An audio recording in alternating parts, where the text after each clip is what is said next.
កន្លែងលក់ខ្មុំអាំងមួយនេះខ្ញុំទៅ2 ដងមិនបានញ៉ាំទៅលើកទី1នោះអស់ហលីងលើកទី2 BR ស្រាប់អ្នកដែលចូលចិត្តខ្មុំអីណាឃើញវីដេអូនេះឲ្យអូសចេញហ្មងទៅព្រោះតែមិនអញ្ចឹងទេទប់អារម្មណ៍ជាប់ទេអ៊ូអឈូឆជ្រួលជ្រើដូចខ្ញុំអញ្ចឹងគេលក់តាំងពីថ្ងៃម៉ោង11ទៅអញ្ចឹងអ្នកអរគ្នានេះគឺម៉ោង12ដែលខ្ញុំទៅដល់កណ្ដាលថ្ងៃក្តៅចេះហ្នឹងណាចិត្តអស់ខ្មុំបាទលក់ដូចអីក៏លក់លឿនសាហាវម្លេះហើយខ្មុំអាំងរបស់គាត់នៅម្ដុំនេះវត្តសន្សំកុសលអ្នកអរគ្នាជិះតាមចូលខ្លោងទ្វារវត្តហ្នឹងដល់កន្លែងនេះយើងបត់ទៅខាងឆ្វេងដែរឃើញអាតេះរបស់គាត់លក់អីឬមួយក៏ទីតាំង map អីខ្ញុំដាក់ឲ្យនៅក្នុង comment សម្រាប់អ្នកដែលចូលចិត្តខ្មុំដូចជាខ្ញុំអីឃើញបែបនេះហើយនិយាយមែនទប់ជាប់អត់ជាប់ហ្មងហើយសម្រាប់ខ្មុំអាំងរបស់គាត់នឹងមានពីររសជាតិអ្នកគ្នាមានហឹលនិងអត់ហឹលអីចឹងទៅហើយបើថាដូចខ្ញុំនេះ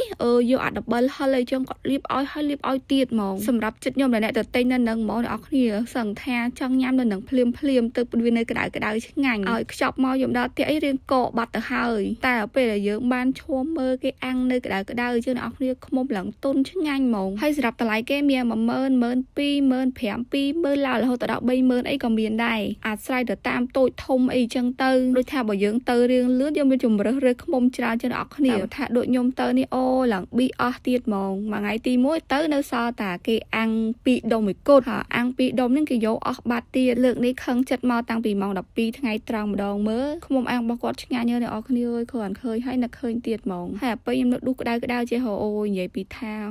ជាតិអាមេឃហ្នឹងក៏ក្តៅហើយអានៅគេជាក្តៅហ្នឹងក៏ក្តៅតែមិនជាបញ្ហាទេឈួរញ៉ាំនៅនឹងហ្មងព្រោះតែនៅក្តៅទើបឆ្ងាញ់ហើយបើថាអ្នកគ្នាចូលចិត្តចង់ញ៉ាំអីដែរចឹងណាទៅរឿងលឿនទៅអ្នកគ្នាកុំឲ្យខកជើងដូចខ្ញុំព្រោះគេលក់មកតាំងពីម៉ោង11រហូតដល់ម៉ោងវីដេអូខ្ញុំមានប៉ុណ្្នឹងទេអរគុណបាយ